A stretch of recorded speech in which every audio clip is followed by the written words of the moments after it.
Giant ball of wire. That's a first for me. I would definitely make sure to bring the trail by here or move it to where I want it to go. I wonder if you can roll that thing. That is some weird shit.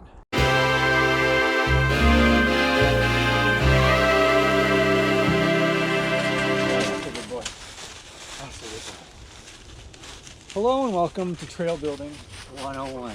Today we're going to be talking about scoping and marking. Specifically, scoping the land you're going to be building on and then marking it, what your marking options are. So before you start building, you're going to want to walk your land several times, ideally across the seasons. And that way you'll see how your land will behave over the course of a year. And while you're walking that land, you're going to want to keep your eyes peeled for certain things. Woo!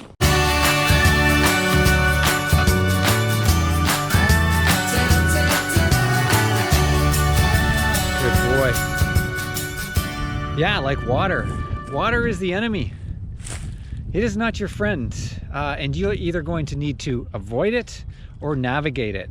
And again, the importance of walking that trail through all the seasons, you'll understand where that water can be and how it can grow and shrink during the course of a year, because what might be dry in the summer may not be dry in the spring or fall. That is why you want to walk your land multiple times throughout the year, so you really understand, you know, what water is doing on that piece of property.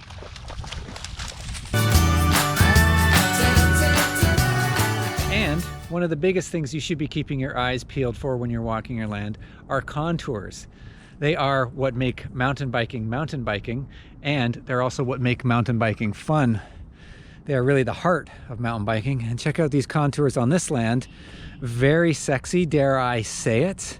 And behind me, perhaps even sexier. Check out this potential for a nice G out. Yeah. So you're going to want to keep your eyes peeled for contours. You don't want to build a boring flat trail. You want to add some spice to it, some fun.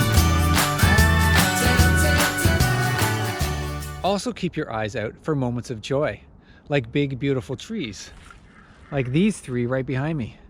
Check out these three guys or girls. Very cool. It can also, moments of joy can also be vistas or signature features like jumps, drops, or even fun techie climbs.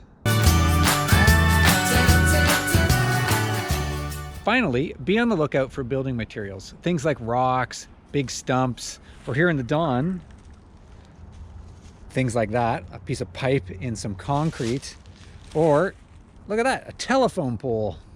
Thank you, city. These types of things will be instrumental in helping you build drops and jumps, as well as water crossings, and even your cribbing for bench cutting.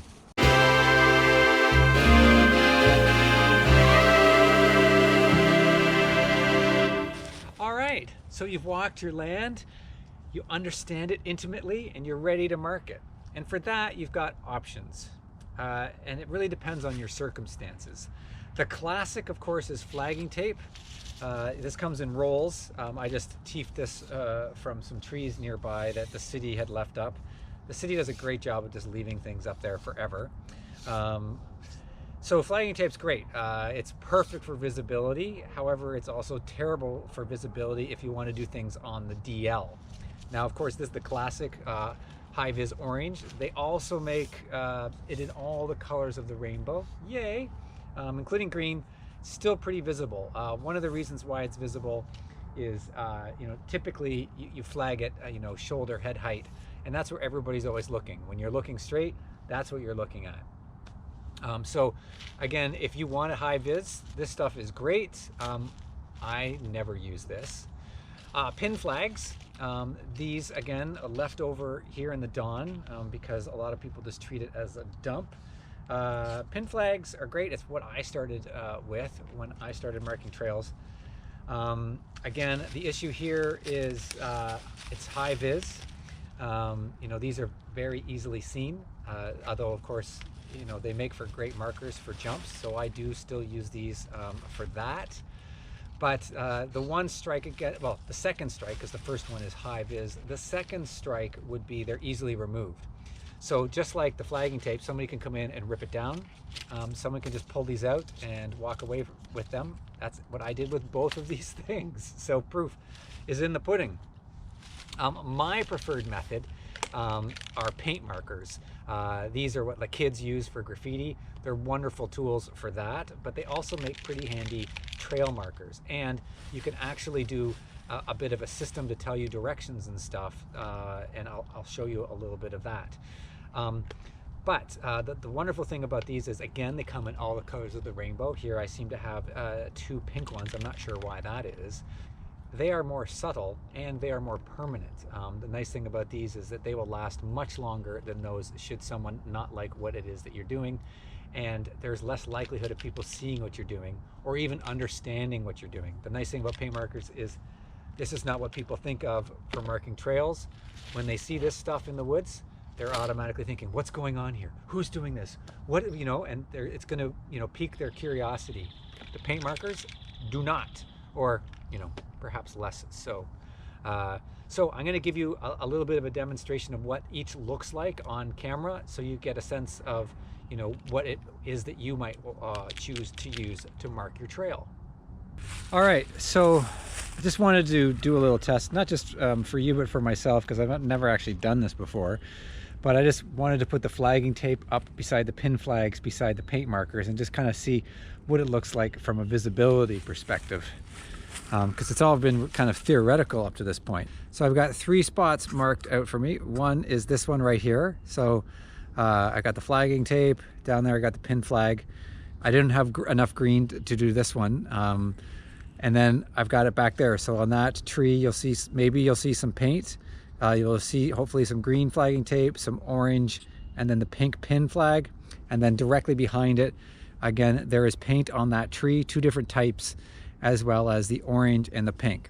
Now I think it's obvious to anybody what's the most bright, but I am curious how well this stuff shows up. You know, this is the paint, so this is a kind of like a neon pink that we have going here, and then more of a Pepto-Bismol pink. The Pepto is definitely less pronounced than the neon, and if we look over there, I'm not sure if you can see it. It's kind of blocked by the camera, but there's the paint there. But definitely, you know, just looking at it from the naked eye, again, I'm not sure what you guys are seeing. The stuff on the tree is much less pronounced, and if you use the Pepto, it actually looks a little aged. And of course, you don't have to use pink, you know what I'm saying? You probably don't want to use pink. It's probably not your thing. If you use something a little more subtle, perhaps it would be even less noticeable. All right, the other thing I just wanted to show is, and this is the total rip from the Bruce Trail folks, but just how to indicate direction with the paint marker, which is, again, kind of a nice thing that you can't necessarily do certainly with the flagging tape. The pin flag's a little easier. You can just put it on one side of the tree or the other. So with the paint marker, what I do is, like, you know, this will be, if I'm going on this side of the tree, I'm going to mark that side of the tree, obs. And if I'm going to go on that side, I will mark that side of the tree. Sometimes what I'll do, just to make it easier, because often you're coming in both directions, I'll then put it on this way so that if you turn around, you can actually see, okay, because this one, that'll be blocked. So when you come around here, you can't see it anymore. So I will often put 2 dots. I appear to be doing larger dots for you today. The other thing you can do is, because there aren't always trees, like here, let's say we wanted to turn right here. There isn't a tree for us to indicate that we're now going right. So again, this is a rip-off of the Bruce Trail, but here what I would do, forget that one. Here, I'll start fresh. So if I were to go right, let's say I wanted to go on this side of the tree, I would mark it like that. And then if I wanted to make note that I'm actually going to turn right, what you can do is just to do an up and a down. And if it's better, you can, it's a paint marker, so you can do the paint. And that's what they do on the Bruce Trail. They probably do it elsewhere. I'm not saying the Bruce Trail invented this, but you can do that.